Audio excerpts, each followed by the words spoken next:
Señor me puso de rodillas a orar y decir, tráele una bendición a la iglesia, tráele una bendición a cada corazón de cada persona en la iglesia que de verdad, si se interesa, Dios le va a bendecir.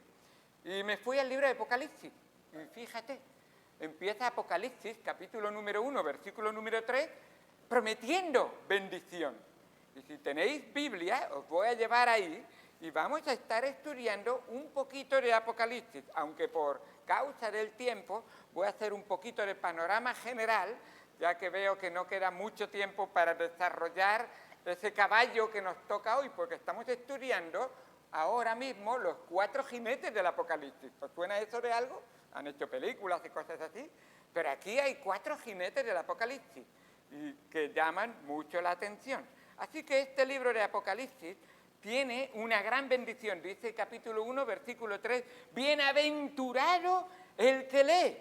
Anda, Señor, ¿sabes lo que es la palabra bienaventurado en nuestro idioma? Feliz. ¿Quieres ser feliz? Lee este libro. Dios tiene promesas para ti, pero escucha, hay condiciones. Son bienaventuranzas o felicidad condicional. Y la condición sigue explicándonos. Y los que oyen, no es solamente leer, oír. Oír es prestar más atención. El semá de Dios. El semá de Dios es oír atentamente y obedecer. Eso es lo que tenemos en Deuteronomio capítulo 6, versículo 4. Oye Israel, Jehová tu Dios uno es. ¿Escuchas atentamente? ¿Prestas atención? Es lo que le dijo Samuel al profeta, al primer rey de Israel, a Saúl. ¿Se complace Dios tanto en que se le hagan sacrificios y se hagan esfuerzos humanos como en que el semá, esa es la palabra que aparece ahí, como en que se le obedezca a su palabra? Dios no se complace en que tú vengas hoy al culto si tú no obedeces a la palabra de Dios. Y mira que Dios desea y quiere que tú vengas al culto, pero Dios quiere que la palabra no sea que entre por aquí y salga por aquí. Algunos ni le entran, le rebota. Es mejor. Pero qué importante es ese semá. Y esto es lo que dice Apocalipsis. ¿De verdad escuchas atentamente y obedeces? Entonces continuemos, que hay bendición para nosotros. Sigue diciendo, oyen las palabras de esta profecía y guardan las cosas en ella escritas, lo corrobora. Guardar es obedecer, guardar es vivir, guardar es ser. No es lo mismo hacer, que muchas veces los cristianos pensamos, yo quiero hacer mucho para Cristo, y Dios dice, antes de hacer, quiero que seas. Es mejor ser de Cristo, dejar a Cristo ser tú, vivir en ti. Entonces el hacer se traducirá en hechos verídicos, sinceros, genuinos de la vida de Cristo en ti. Qué importante es. No es que tú seas un buen cristiano, es que dejes a Cristo vivir en ti y entonces serás el verdadero cristiano que Dios quiere. Porque recuerda, no ha habido nada más en toda la historia de toda la humanidad, nada más que un hombre que agradó al Padre. Y las palabras del cielo fueron, este es mi Hijo amado, en quien tengo complacencia. ¿Quieres agradar al Padre? Deja a Cristo vivir en ti. Deja a Cristo gobernar tu corazón. Deja a Cristo tomar las decisiones de tu vida. Lee a Cristo, vive a Cristo, presenta a Cristo. Por lo tanto, esta palabra nos gusta tanto. Sométete a Cristo. Yo quiero la salvación de Cristo, pero someterme a Cristo, eso ya es otra cosa. Eso no es. Van juntos. Si quieres salvación, quieres y aceptas tener el reinado de Cristo en tu vida, por lo tanto, sométete a Cristo. Ahora, una vez empezado esta bendición que quiero compartir con vosotros, quiero deciros, así a modo de resumen, que este libro de Apocalipsis es un libro fabuloso. ¿Sabéis de qué se trata el libro de Apocalipsis? Se trata de una bola. Va a haber una bola. La bola más importante de toda la historia de la humanidad. Una gran bola Sabéis que todas las revistas sensacionalistas, la boda del año, la boda más importante, esta va a ser la boda más importante no solamente del año, de toda la historia de la humanidad. ¿No os habíais dado cuenta que había una boda ahí? En el primer capítulo de este libro de Apocalipsis se nos presenta al novio, y el novio se conocen sus características, se aprenden de sus atributos, y te das cuenta que dices, ¡guau! Ese sí que es un novio. ¡Qué novio! Muchas de las mujeres cuando veis las bodas que salen, ¡oh, cómo iba! ¡Oh, cómo es! ¡Oh, lo que tiene! ¡Oh, lo que va a aportar a la familia! Pues este va a ser el novio estrella, pero no estrella por sensacionalista, por la verdad que es, por lo que de verdad, la vida que trae, y por supuesto, por el camino que muestra a cada uno de nosotros al fijarnos en el novio. ¿Sabéis que en los capítulos 2 y 3 de Apocalipsis se nos presenta a la novia? ¿Sabéis lo que aparece en Apocalipsis en los capítulos 2 y 3? ¿7 qué? ¿Y qué es la iglesia? La novia, la esposa de Cristo. Hay que preparar la esposa, hay que estar bien, hay que ser lavada. No habéis visto ninguna novia que llega a la boda sucia, ¿verdad? Con el vestido hecho un desastre, ¿verdad? Hay que preparar a la novia. Cada uno que ha conocido a Cristo como su Señor y Salvador es parte de esa novia. Por eso a esas 7 iglesias se les nombra características y cosas que el escritor de Apocalipsis, que no es otro que el novio también, por supuesto, dice, yo te conozco. No se casa alguien con una novia que no conoce. Yo te conozco. Yo sé cómo eres. Yo sé lo que necesitas. Yo voy a hacer todo para que estés preparada para ese momento de la boda. Una boda fabulosa, espectacular, impresionante. Todos estos capítulos los estoy nombrando porque ya los hemos estado estudiando, y si alguno de vosotros queréis escuchar algo de eso, pues en internet, en YouTube, en Iglesia Bautista La Buena Nueva, podréis encontrar algunos de esos sermones que tienen que ver con esos temas. Pero llegamos al capítulo 4. ¿Y qué pasa en el capítulo 4? En el capítulo 4 se nos presenta al padre del novio. ¡Claro! El padre del novio está sentado en un gran trono. Está rodeado en una corte real. 4 seres vivientes angelicales que tienen cara de león, cara de hombre, cara de toro y cara de águila. Y tú dices, eso me sorprende. Es que el padre del novio es, por supuesto, un ser que la mente humana no alcanza a comprender ni a saber, pero qué maravilloso será el día que nos presentemos delante del Padre Celestial. ¡Qué bendición! ¡Qué bueno! ¿Cómo vamos a disfrutar de ese tiempo? Y viéndole, nos dice la palabra de Dios que no solamente hay 4 seres vivientes, seres angelicales o celestiales, sino que también hay 24 ancianos, que representan a la orden sacerdotal. Entonces tenemos ahí representado el Antiguo y el Nuevo Testamento, todos esos que han creído en el Mesías esperándolo o en el Mesías recibiéndolo. Así que tenemos ahí, qué bueno ver la corte que hay alrededor. ¿Sabéis que alrededor del trono hay un arcoíris único? Es un arcoíris circular, rodea todo, da la vuelta entera. Normalmente vemos así medio, pero lo vamos a ver entero. Verdaderamente nos va a llamar, porque es un arcoíris circular, que es un ambiente de pura adoración celestial. Por eso en los capítulos 4 y 5 se le ve una y otra vez a todos los seres que hay allí adorando. La adoración es el tema principal ahí en el cielo.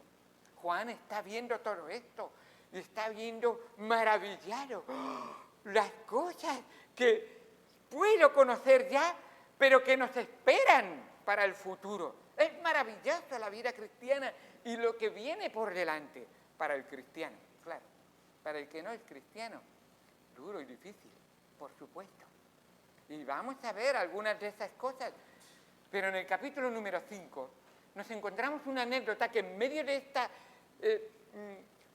esta magnitud de adoración y de realmente entrega que se ve en todos los seres, de repente Juan observa que en la mano derecha del Padre hay un libro con 7 sellos.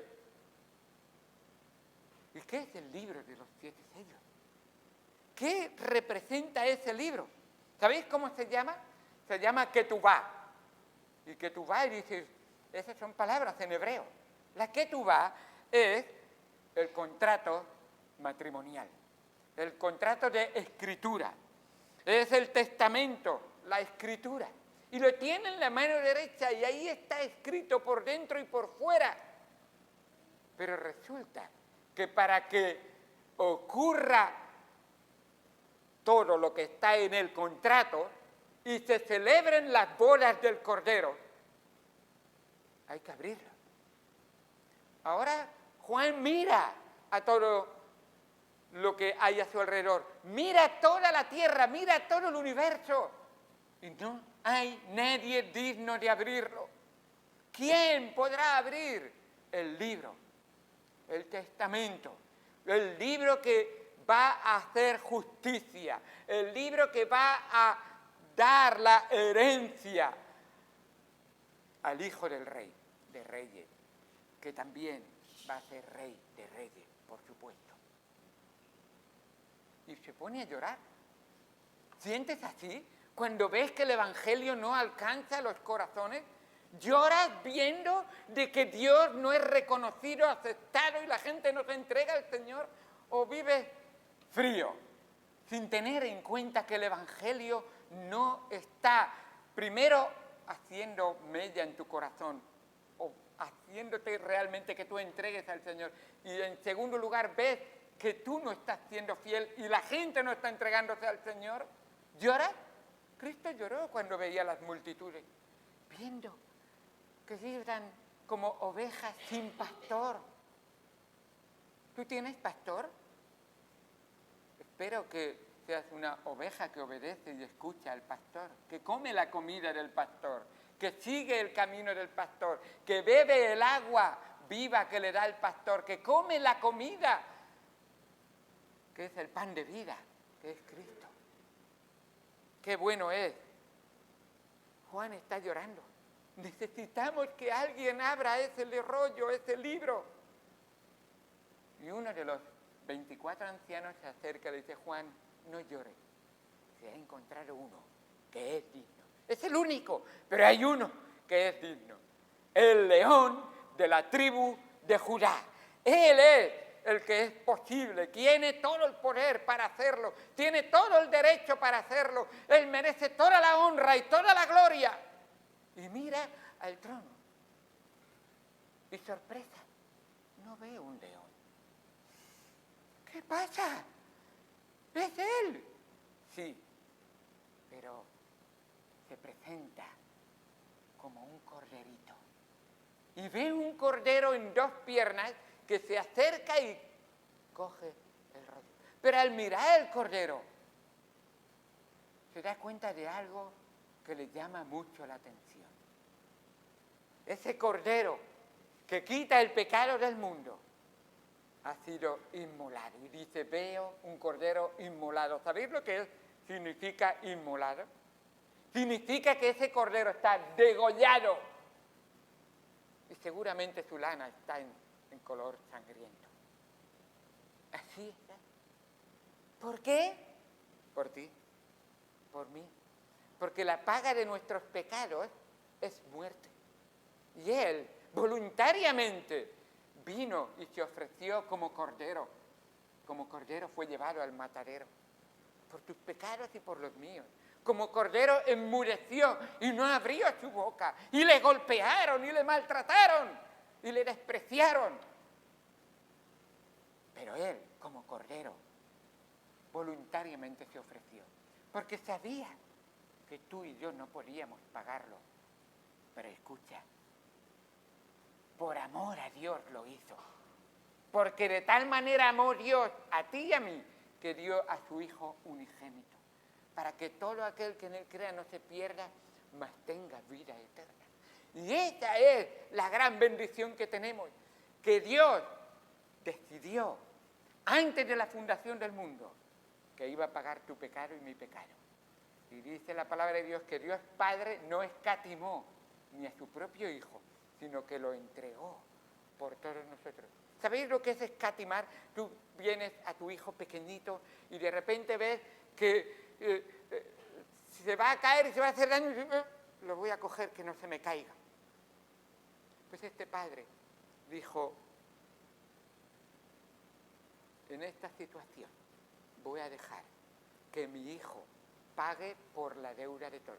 Me contaron la historia de un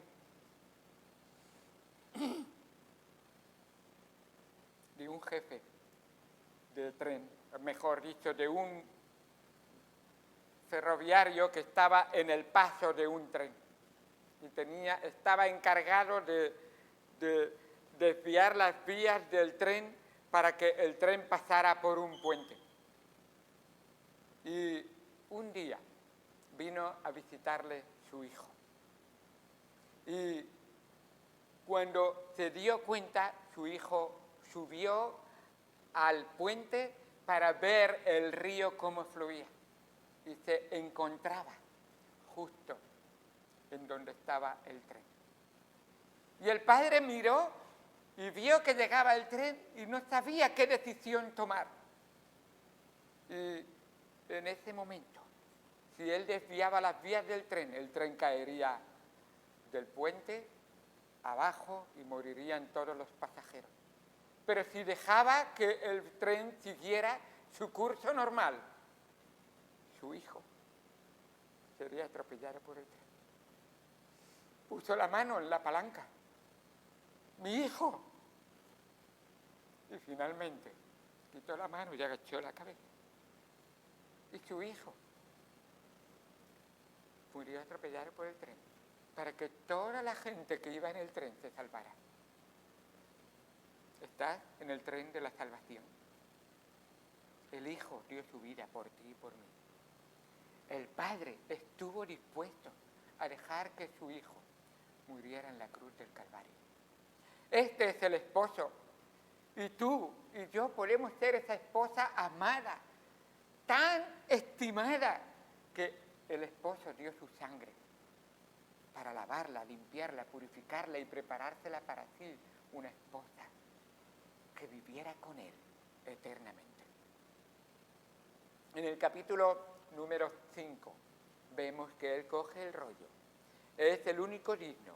Y empezando el capítulo 6 empieza a abrir ese rollo. Cada sello es un juicio que caerá sobre la tierra.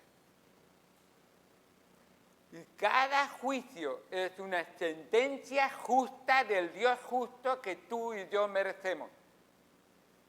Sin embargo, si has conocido a Cristo como tu Señor y Salvador, en Cristo somos más que vencedores.